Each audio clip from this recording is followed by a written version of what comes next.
Esta é a última reunião pública que vou ter com os irmãos nesta minha descida. Portanto, aproveito esta oportunidade para agradecer a todos os irmãos, especialmente aqueles que me receberam pelas casas, me hospedaram, todo o amor, todo o carinho cristão que tiveram para comigo.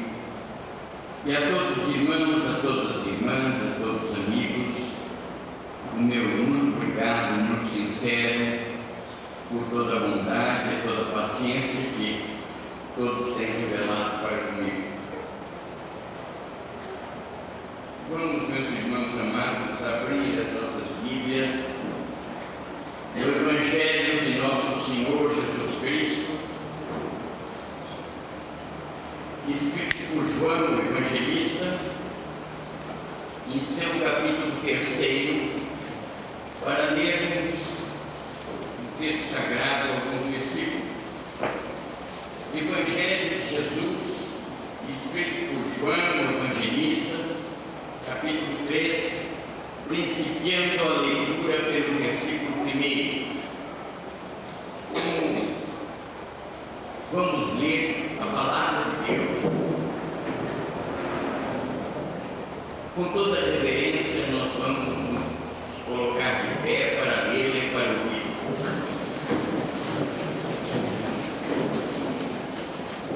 João capítulo 3.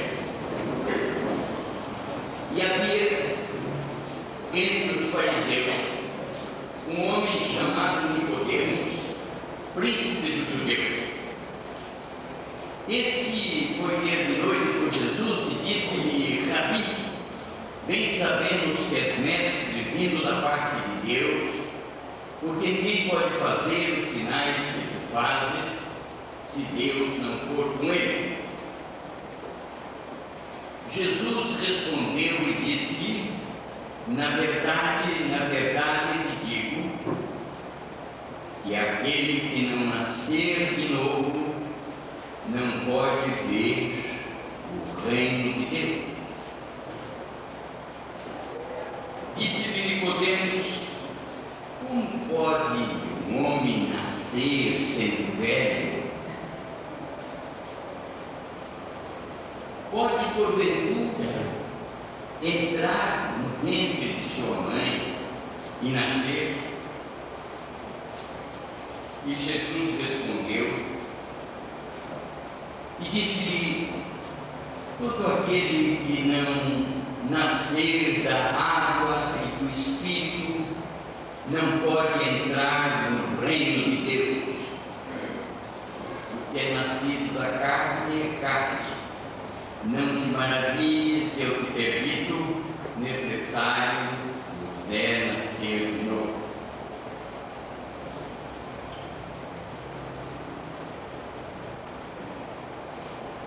O vento assopra onde quer, e ouves a sua voz, mas não sabes de onde vem, nem para onde vai.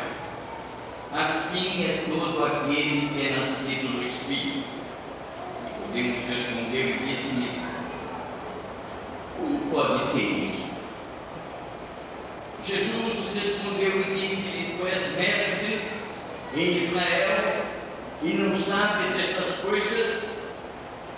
Na verdade te digo que nós dizemos o que sabemos e testificamos o que vimos, e não aceitais o nosso testemunho. Se vos falei de coisas terrestres e não crestes, como crereis se vos falar das celestiais? Ora, ninguém subiu ao céu, senão o que desceu do céu, o Filho do Homem que está no céu. E como Moisés levantou a serpente no deserto, assim importa que o Filho do Homem seja levantado, para que todo aquele que nele crê não pereça, mas tenha a vida eterna. Porque Deus amou o mundo de tal maneira que deu seu Filho unigênito, para que todo aquele que nele crê não pereça, mas tenha a vida eterna. Porque Deus enviou seu Filho ao mundo não para que condenasse o mundo, para que o mundo fosse salvo por ele. Quem crê nele não é condenado, mas quem não crê já está condenado, porquanto não crê no nome do unigênito Filho de Deus. Foram lidos os versículos 1 a 18, no capítulo 3 do Evangelho de Jesus, escrito por João o Evangelista. E na sua misericórdia, Deus eterno, abençoe de modo especial este texto, colocando nos nossos corações para a nossa edificação em Cristo Jesus. Amém.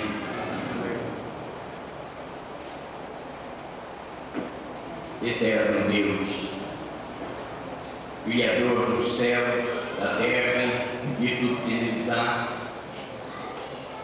Criador de todas as coisas, mantenedor de todas elas, adoramos-te nesta hora, Pai, e oferecemos o nosso louvor, o nosso culto, a nossa adoração. E te suplicamos, ó Deus eterno, que abençoes carinhosamente todos os corações presentes, todos os teus filhos, todas as tuas filhas, ajudando a cada um na solução dos seus problemas particulares, sejam eles quais forem. Que o teu Espírito Santo ilumine vidas e corações, orientando-os na solução dos seus problemas particulares. E agora, Pai, fala aos nossos corações. Apaga o pregador dessa noite e faz com que ele desapareça, Senhor, para que Cristo realmente apareça. Usa somente a voz do teu servo para transmitir aos teus filhos aqui presentes o teu recado, a tua mensagem, Senhor. Ele fale conduzido pelo teu Espírito. Dá-lhe a humildade necessária ao pregador da tua palavra e, ao mesmo tempo, o senso de responsabilidade de falar em teu nome. Ó Deus, dá-nos esta bênção. Fala-nos, Pai.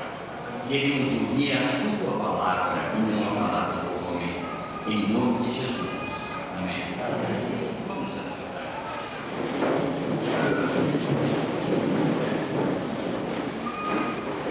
No Evangelho escrito por João, o Evangelista, em seu capítulo 3, versículo 12, nós lemos: se vos falei de coisas terrestres e não cresces, como crereis se vos falar das celestiais? Se vos falei de coisas terrestres e não cresces, como crereis se vos falar das celestiais? Um homem chamado Nicodemos, príncipe dos judeus, foi ter a noite com Jesus, numa hora silenciosa, quieta, e quando as coisas são em parte cobertas pela escuridão, Nicodemos procurou a nosso Senhor e Salvador Jesus Cristo para conversar com ele. Por que o procurou à noite, não sabemos. A Bíblia não registra. Diz apenas que Jesus foi procurado à noite por todos. Nicodemos inicialmente veio com um elogio extraordinário. Bem sabemos que és mestre vindo da parte de Deus, porque ninguém pode fazer os sinais que tu fazes se Deus não for com ele. Jesus deixou isso por lado e disse: aquele que não nascer de novo não pode ver o reino de Deus. Nicodemos se perguntou: como pode ser isso? Um homem já sendo velho, porventura pode tornar a entrar no ventre de sua mãe e nascer? Jesus respondeu: aquele que não nascer da água e do Espírito, esse não pode entrar no reino de Deus. E como começou a explicar as coisas para Nicodemos, ilustrando com coisas materiais da terra. Primeiramente falando do nascimento, novo nascimento, que Nicodemos não entendeu. Depois falou a respeito do vento, no hebraico, o ar, e ao mesmo tempo quer dizer espírito e também quer dizer vento. Falou nisso, ali é um trocadilho interessantíssimo na língua original. Parece-nos que Nicodemos devia ter entendido, mas não entendeu.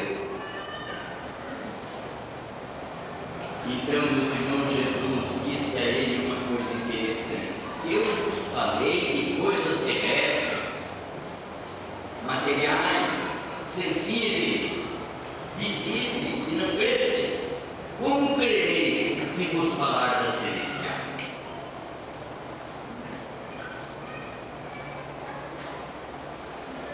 Nesta noite, meus irmãos, eu quero tratar dessa matéria convosco.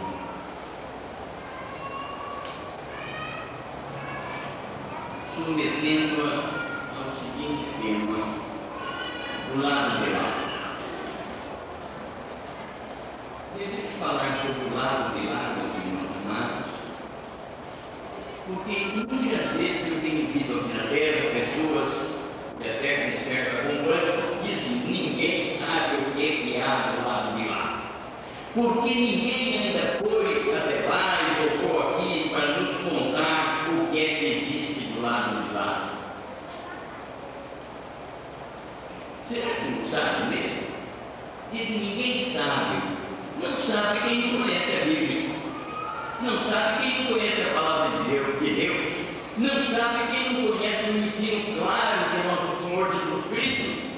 E nessa ocasião teve que falar a Nicodemos: se vos falei das coisas terrestres e não cresces, como crereis se vos falar das celestiais? Em outra parte, Jesus Cristo disse àqueles que o rodeavam: eu falo das coisas que vi junto de meu Pai. Jesus Cristo falava de uma coisa que ele tinha mais profunda experiência, o lado de lá, porque ele veio do lado de lá e falava daquilo que ele sabia, daquilo que ele entendia, daquilo que ele conhecia. Falava com a autoridade daquele que conhece a matéria sobre a qual fala. Há muitos anos passados, um escritor americano chamado James Hilton escreveu, entre outros livros interessantes, escreveu um livro já traduzido para o português, intitulado Horizonte Perdido. Se sabia o que estava fazendo ou não, James Hilton, nesse livro, nessa obra, traçou uma alegoria de uma das mais estupendas realidades espirituais. James Hilton introduz o seu livro narrando de uma cidade do Oriente envolvida, um país envolvido pela guerra, de uma cidade completamente sitiada pelos adversários, e um último avião é colocado na pista, leva as últimas pessoas que podiam fugir daquele ambiente de guerra. Essas pessoas entram no avião, tripulação também, o avião roda pela pista e alça voo e sai daquele ambiente terrível de guerra, de sangue, de morte, de tragédia, de tristeza. E o avião vem voando sobre os picos nevados do Himalaia, ali na região do Tibete, vem voando, e alguma coisa acontece no aparelho, e ele, dentro daquele, estava envolvido pela neve que caiu, ele tenta na descida, mas praticamente cai naquela grande almofada branca. Não aconteceu nada com ninguém ficou ferido por causa da neve que recebeu aquele avião. Mas quando o avião cai no solo, no meio da neve, imediatamente aparece, depois a gente entende tudo isso no correr da obra,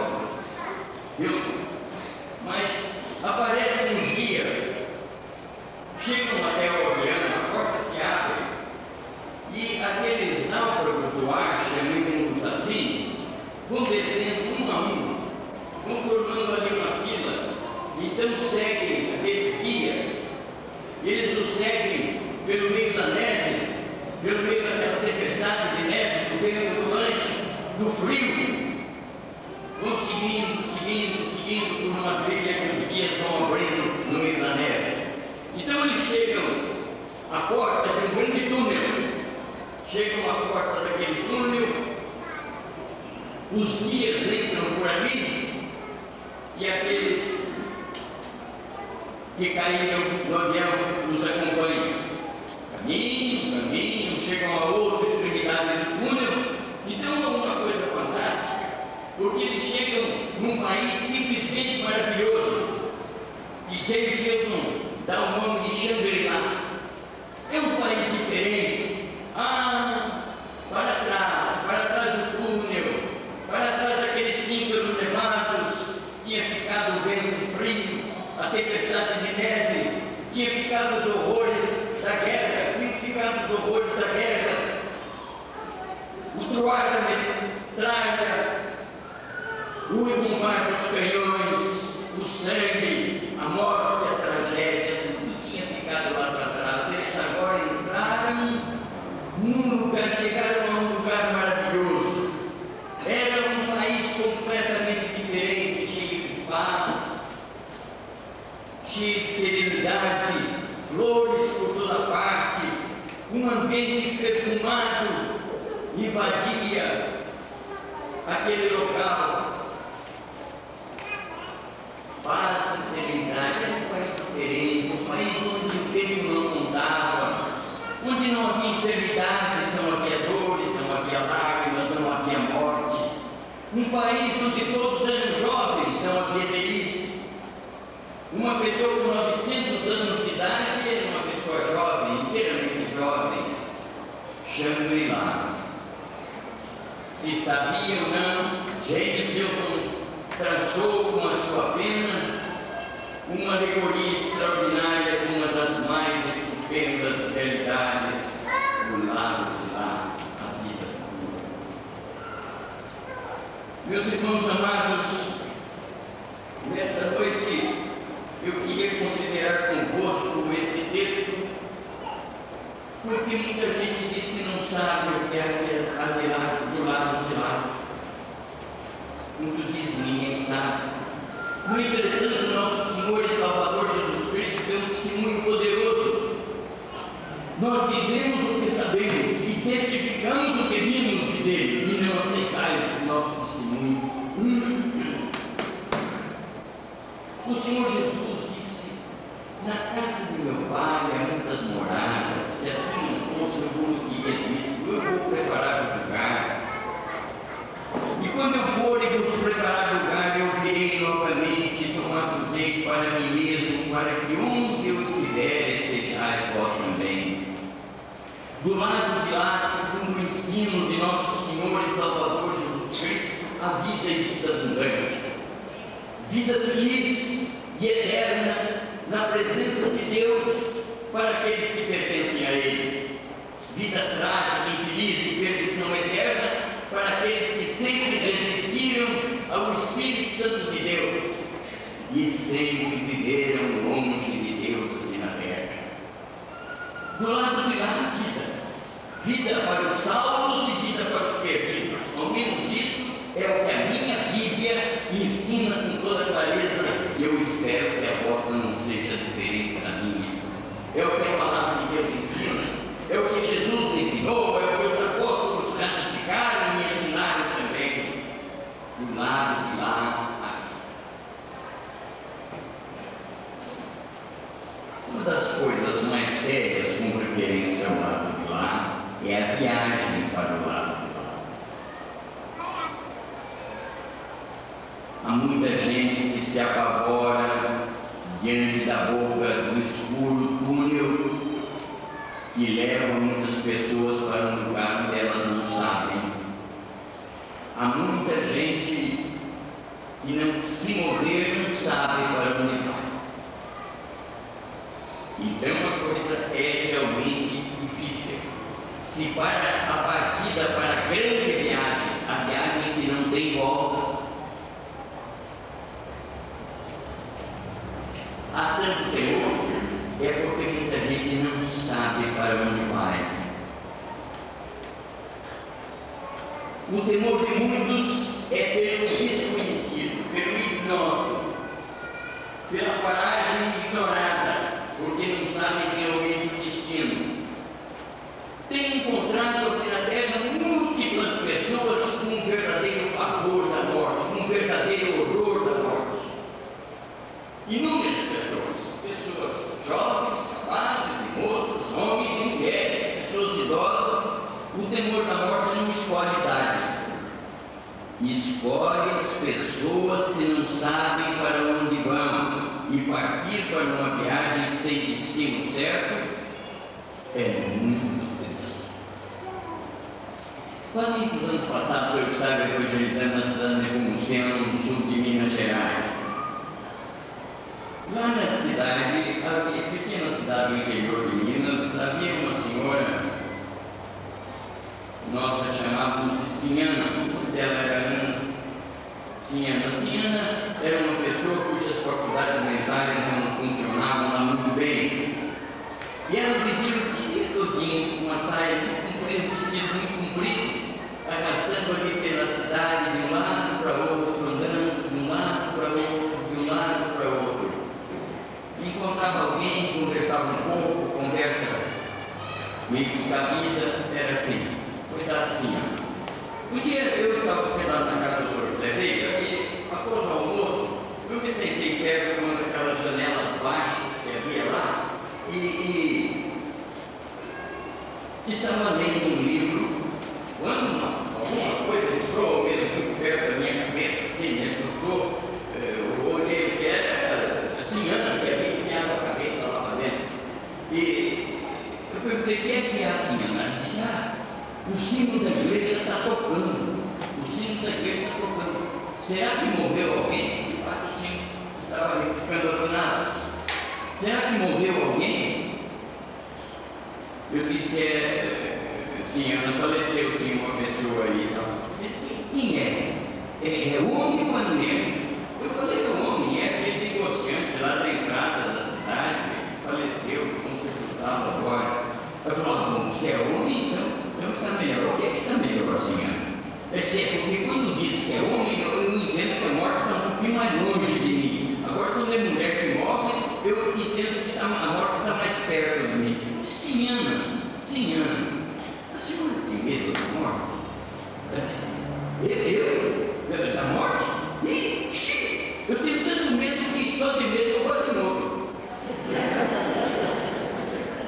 Então, a gente que quase não morre, mas tem pavor, isso tem, chega, acabou, esse grande túnel, não sabe para onde vai, não conhece o destino.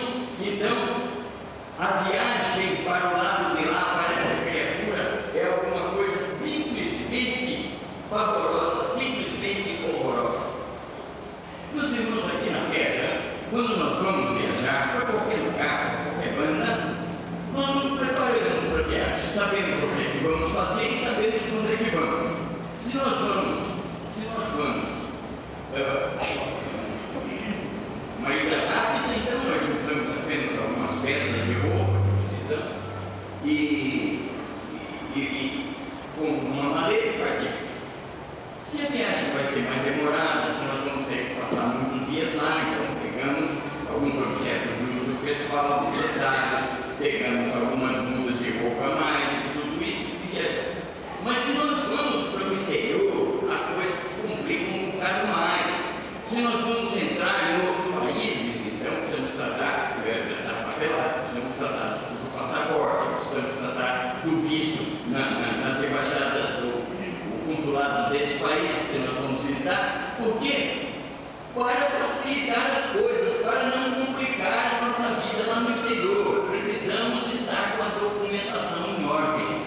E há muita gente, cada dia se aproximando mais da grande viagem, mas sem que tenha carimbado o seu passaporte para a eternidade. Quando nós viajamos,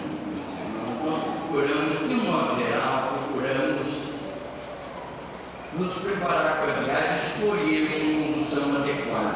Se vamos viajar de avião, geralmente procuramos uma companhia boa, uma empresa sólida, uma empresa que realmente mereça confiança. Não vou pegar pegando qualquer caminhoneca que voa um pouquinho e cai não fazemos isso, não. Selecionamos, escolhemos, decidimos pelo melhor. Certa ocasião eu ganhei um avião aqui em São Paulo que ia para Recife. Era um avião relativamente pequeno. Relativamente aos grandes aviões de hoje, era um avião relativamente pequeno. Eram apenas duas poltronas de um lado, duas poltronas do outro, e um corredorzinho muito apertado, muito estreito até o fim do avião. E aquele sistema de 4 poltronas por linha, carreira. Entrei, tomei um dos lugares ali logo na frente, liberei o cinto, esperei a partir da minha mãe, entrou uma jovem, tentou na outra extremidade, na mesma carreira ali, na outra ponta, trocou o cinto, e então veio uma senhora, gorda, uma matrona, bem gorda, bem avantajada, e era estreito, era um pouco estreito assim, o caminho para chegar até a poltrona dela. Ela colocou a minha primeira poltrona junto daquela moça. Agora, ela chegou, foi se esforçando, finalmente conseguiu entrar na poltrona. Entrou e a moça pegou um livro, abriu um livro que ficou lendo. Estou lendo, o avião rodou na pista, ao seu voo, subiu, começou a voar. A moça leu mais um pouco, e aí ela fechou o livro, colocou de lado, e fechou os olhos, reclinou-se assim na poltrona e fechou os olhos. E a senhora idosa olhava para a moça do lado, olhava lá na frente, os motores do avião, e olhava para mim do outro lado. Olhava para mim, olhava lá para o motor do avião e olhava para a moça dormindo. Depois que ela fez isso uma vez, duas vezes, depois que passou da terceira vez, eu já não segurava mais. Porque eu estava entendendo aquela linguagem, estava compreendendo o que é que se passava, e a angústia daquela senhora idosa, com a moça dormindo ali no avião naquela hora. O avião voou, a moça dormiu quando quis, subimos, fomos embora, e finalmente, algum tempo depois, o avião chegou lá no aeroporto de Guararapes, em Recife, fez a curva para descer, para revisar, e finalmente, quando ele fez aquela curva, a moça abriu os olhos e tal, e tirou, botou o cinto para a descida. Era muito pertinho, o corredorzinho era dessa largura mesmo, muito apertado, sem querer, ele estava sentado na minha poltrona, via qualquer coisa ali perto, querendo ou não querendo, via mesmo. E a velha perguntou para ela: "Você estava dormindo?" A moça disse: "Está." Ela disse: "Você dorme no avião?" A moça disse: "Dorme." Aí ela disse: "Mas você não tem medo de cair?" Percebeu o que a velha estava perguntando e disse: "Olha, eu não entendo nada de avião, não sou piloto, não entendo nada. Comigo acordado, comigo dormindo. Se o avião tiver que cair, cai mesmo. É a mesma coisa. Eu não entendo nada desse assunto. Mas quando eu subi nesse avião, eu confiei naquele piloto que está na frente. Ele entende. E avião. Meus irmãos, quando eu desci ali no aeroporto de Guararapes, eu pensei: que lição dessa jovem? Nós também não entendemos nada na nossa viagem de eternidade, mas nós temos um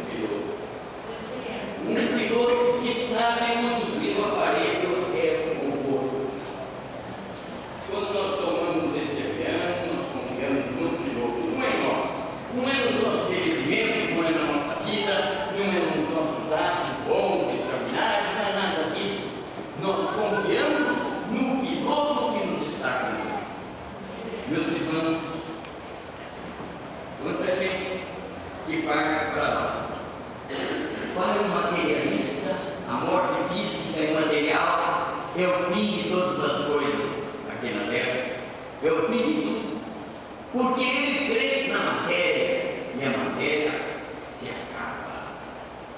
mas para aqueles que creem firme e inabalavelmente que nós somos uma alma, vestidas com este corpo que há de ficar aí, uma alma eterna, uma alma que foi criada por Deus, não para morrer, mas para viver eternamente.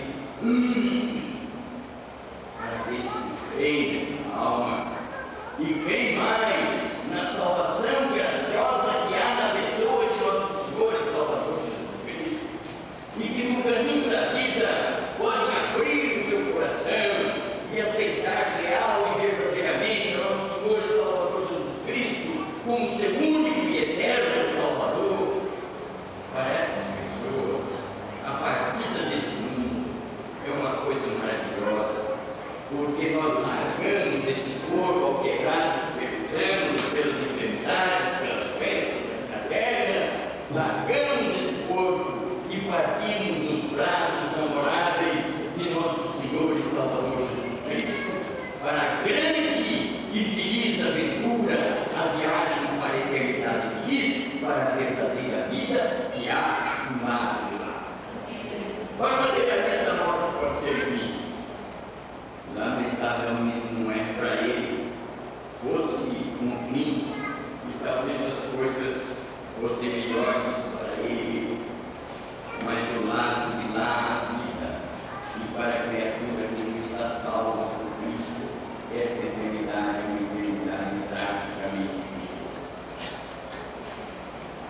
A chegada ao destino, aí que o materialista vai ver quanto ele andou errado aqui na terra. Meus irmãos, as partidas desse mundo, para os que ficam, são sempre tristes.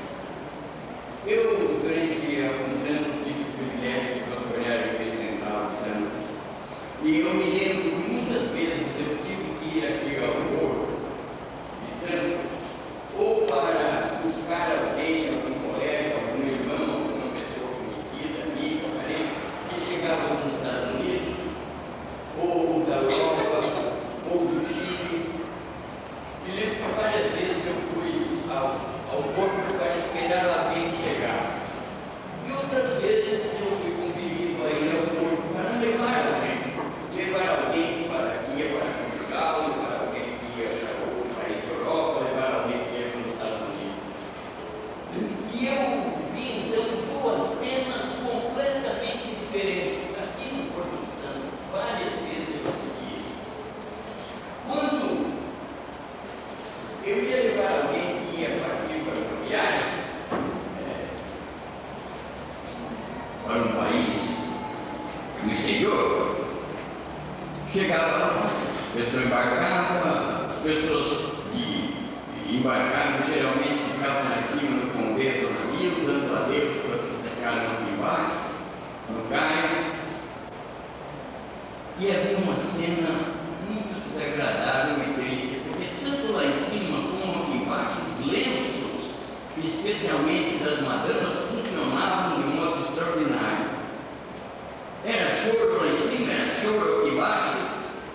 Antes já do navio partir, quando ia partindo, quando o rebocador ia puxando o navio para o lago, então dava a mão e chorava. Lá em cima se chorava, aqui embaixo se chorava, mas especialmente quem ficava chorava mais. A partida é triste para os que ficam, mas outras vezes eu ia buscar alguém que estava chegando do exterior.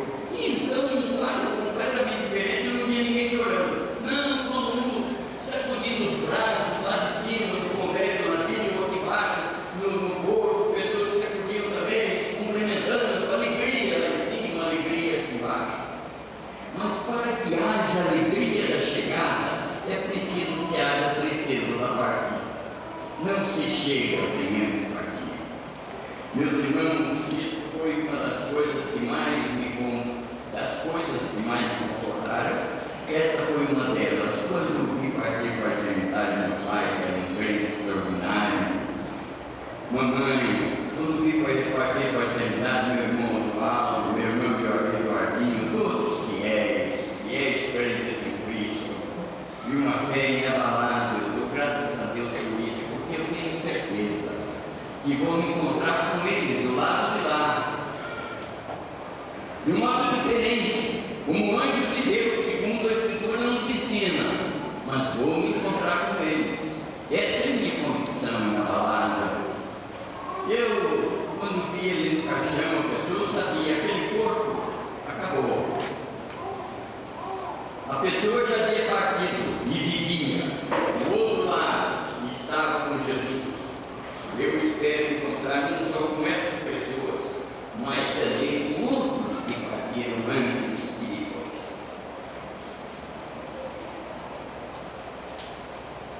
Martim Lutero, o grande reformador germânico, disse que quando nós chegarmos lá, nós vamos ter no mínimo 3 grandes surpresas, e não serão pequenas. Disse Martim Lutero que ele queria que qualquer cristão que chegasse ao céu iria ter 3 surpresas. A primeira surpresa é que ele não iria ver lá muita gente que ele pensava que iria estar no céu. Porque nós conhecemos as pessoas pela casca, mas Deus é o íntimo de cada pessoa. Deus é quem sabe quem pertence e quem não pertence. A segunda surpresa, dizia Martim Lutero, é que nós vamos ver lá pessoas que nós nunca pensávamos que merecessem a salvação. Pessoas que nós pensávamos que eram criaturas perdidas, que eram criaturas que absolutamente não mereciam salvação. E vamos ver essas pessoas salvas por Cristo, porque elas eram cristãs, real e profundamente cristãs, pessoas salvas pelo Senhor Jesus.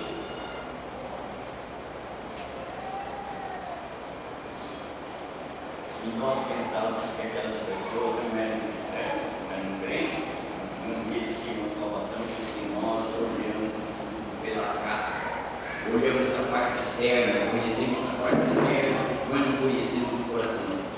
E a terceira surpresa, diz Martim Lutero, a terceira surpresa é nós estarmos lá diante daquela estupenda maravilha, dizendo: tudo isso para mim, eu não mereço nada disso, não merece mesmo, nós não merecemos coisa alguma.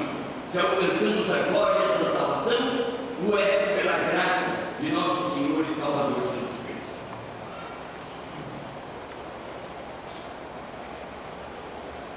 Vamos pensar rapidamente em algumas das revelações do novo pacto. Uma das coisas importantes, interessantes e agradáveis é que muita coisa vai clarear para as nossas vidas do lado de lá. O apóstolo Paulo nos diz que agora nós vemos como que por espelho e enigma, mas então veremos face a face. E então nós conheceremos como agora somos conhecidos. Quer dizer, aqui na terra, meus irmãos, há uma série de coisas que para nós permanecem como um grande mistério. Quantas vezes nós fazemos perguntas, o porquê das coisas? Quantas vezes um irmão, um crente, um fiel, uma irmã, diante de um acontecimento trágico, de alguma coisa, volta-se para Deus e pergunta assim: por que, Senhor? Por que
que a nossa vida terrena é uma tela que Deus está tecendo do lado de lá.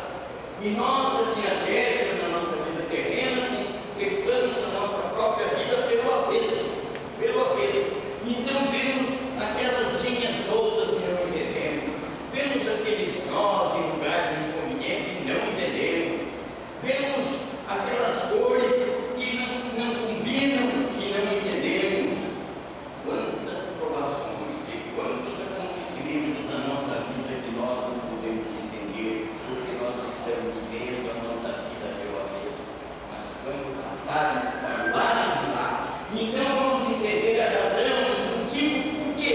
Deus permitiu certas coisas e Deus realizou certas coisas da nossa própria vida. Então nós vamos entender, porque agora nós vemos como que por espelho e enigma, mas então veremos face a face.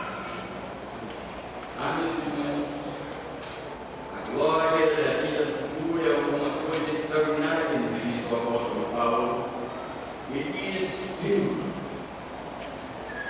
as privações da vida presente, os sofrimentos da vida presente, não são para se comparar com a glória que em nós há de ser revelada. Com a glória que em nós há de ser revelada. Quando passarmos para a verdadeira vida, o crente verdadeiro não morre, ele parte para o lado do seu corpo material aqui na terra. Esta veste que nós temos aqui, isto desaparece aí, fica com a matéria, volta para o pó. A palavra de Deus nos diz que o pó volta para o pó e o espírito para Deus e o Deus. E o espírito para Deus e o Deus.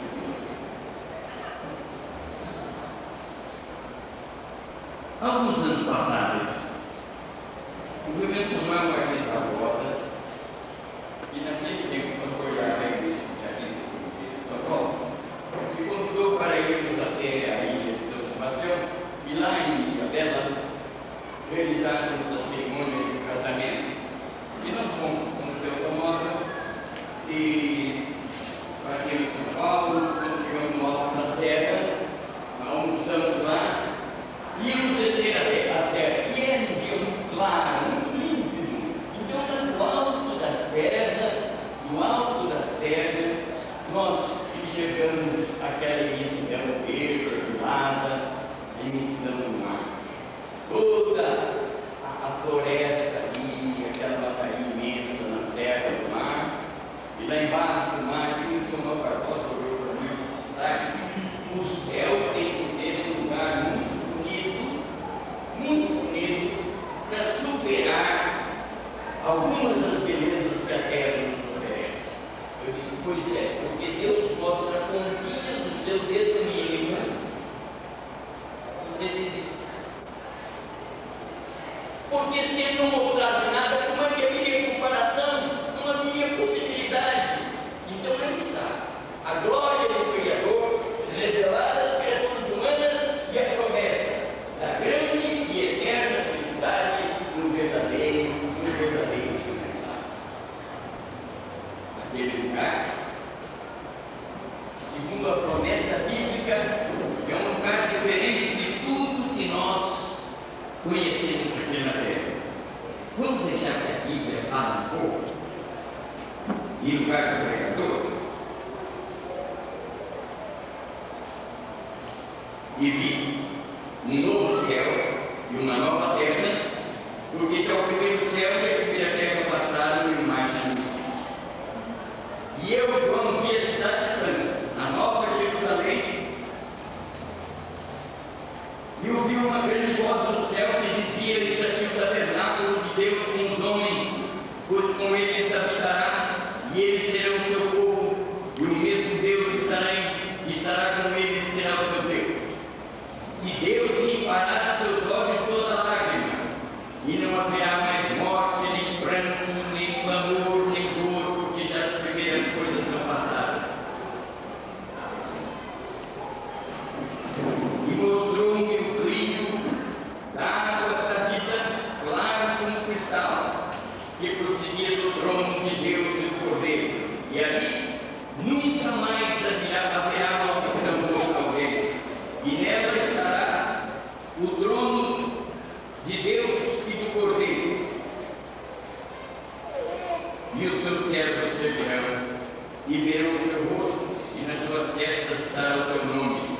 E ali não haverá mais noite, e não necessitarão de lâmpada, nem de luz do sol, porque o Senhor Deus os alumia e reinarão para todo sempre. Esta é a promessa a respeito da felicidade do novo lar. Meus amados, muitos anos passados, no princípio do século, meu tio Guilherme Saião traduziu do alemão, entre outros, um livro maravilhoso. Mais tarde, Manuel de Arruda Camargo, que era casado com uma prima do meu pai e irmã da esposa de Guilherme, traduziu um hino não do alemão, mas um texto em inglês. É o hino que nós temos nos nossos hinários antigos. Nos nossos hinários modernos, lamentavelmente, alguma coisa foi colocada. Mas o hino é esse aqui, fala da beleza, da vida futura do lado de lá. Tem um livro da bela cidade situada no reino de Deus, com seus muros de jaspe luzente juntada de alves cordel. No meio da praça está o reino da vida e vigor eternal, mas metade da glória celeste jamais se encontrou. Tem o hino das belas moradas que Jesus foi do céu preparar, onde os crentes fiéis para sempre felizes irão habitar. Tristeza, nem dor, nem velhice atinge a mansão paternal, mas metade da glória celeste jamais. Tenho lido das vestes brilhantes, das coroas que os salvos terão, quando o Pai lhes disser, convidando-os, tereis eternal galardão. Tenho lido que os santos na glória pisam ruas de ouro e cristal, mas metade da história na vida jamais se contou. Tenho lido do eterno Cordeiro que recebe o mais vil pecador e nos dá plena paz de ventura, de reino, de graça e de amor. Tenho lido o amor previdente que exerce o pastor criminal, mas metade dos bens inefáveis jamais se contou. E o corpo ensina que isso jamais se contou mortal, jamais se contou mortal. Metade da glória celeste jamais se contou mortal. E jamais se contará o mortal aqui na terra, porque é impossível a linguagem humana transmitir o que é o lado de lá dos salvos por nós, como salvos por nosso Senhor Jesus Cristo. Esta é a minha fé, meus irmãos. Esta é a minha esperança. Esta é a minha certeza. Esta é a minha convicção. Esta fé que eu tenho pregado através dos anos e dos tempos. Nela creio firme e inabalavelmente. Creio na vida futura. Creio na salvação em Cristo Jesus. Creio na grande bênção daqueles que verdadeiramente se entregam a nosso Senhor e Salvador Jesus Cristo pela terra. Espero ardentemente que esta seja a fé, e esta seja a esperança, e esta seja a convicção firme e inabalável de cada irmão aqui presente. E Deus abençoe.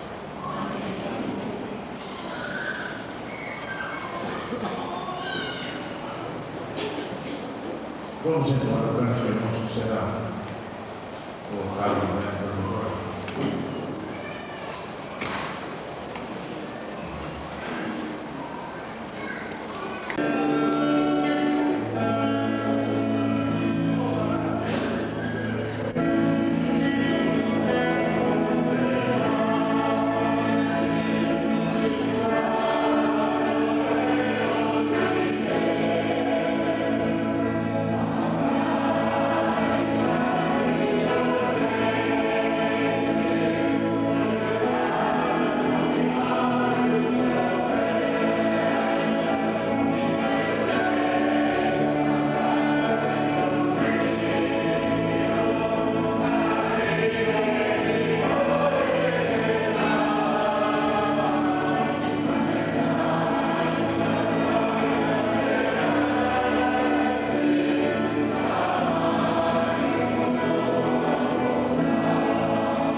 Agora nós vamos dizer juntos.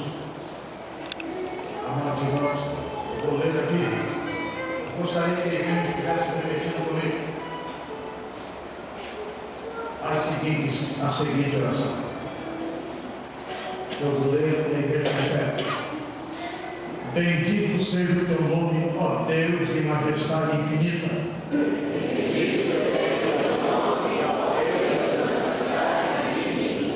Porque embora os céus dos céus não te possam conter,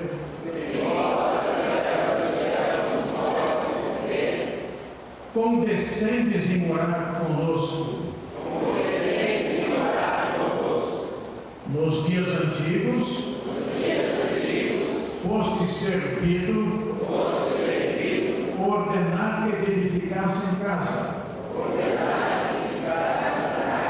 E quando esta casa se concluiu,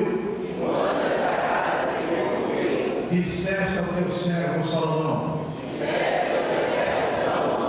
eu santifiquei esta casa,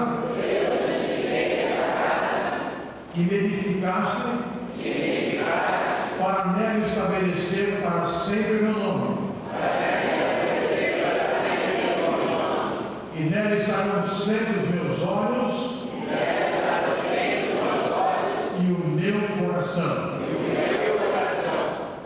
Além disto, puseste naquela casa o teu trono e o estrado dos teus pés, de sorte que o teu santuário ficou adornado de poder e beleza. Por este motivo, o teu povo considerava nos teus atos melhor do que em milhares em outra parte. E se alegrava dizendo, vamos à casa do Senhor. Alegramos, ó Deus, porque ainda escreve salvação sobre os muros e louvor sobre as portas dos templos que o teu povo edifica e consagra a teu serviço. Gozamos da presença invisível do teu Espírito e possuímos os santos oráculos da tua palavra.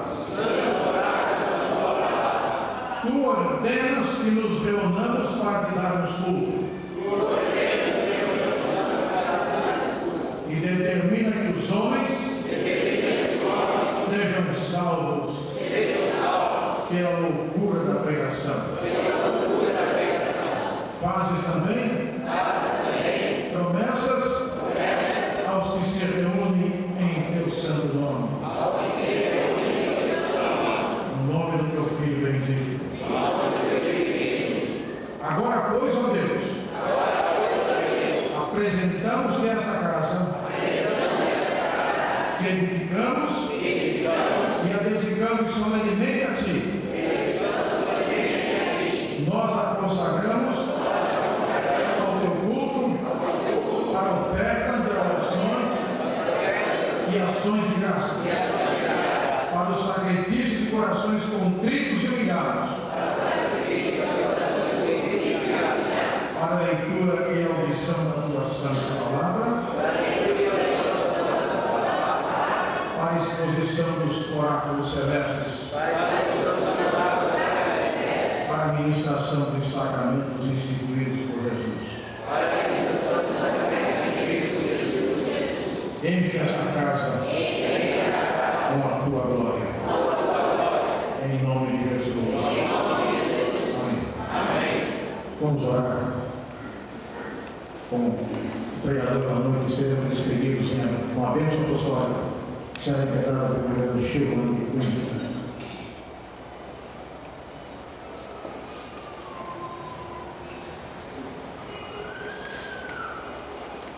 E agora, Pai, suplicamos que aceites o nosso culto, que aceites o nosso louvor, a nossa oração sincera,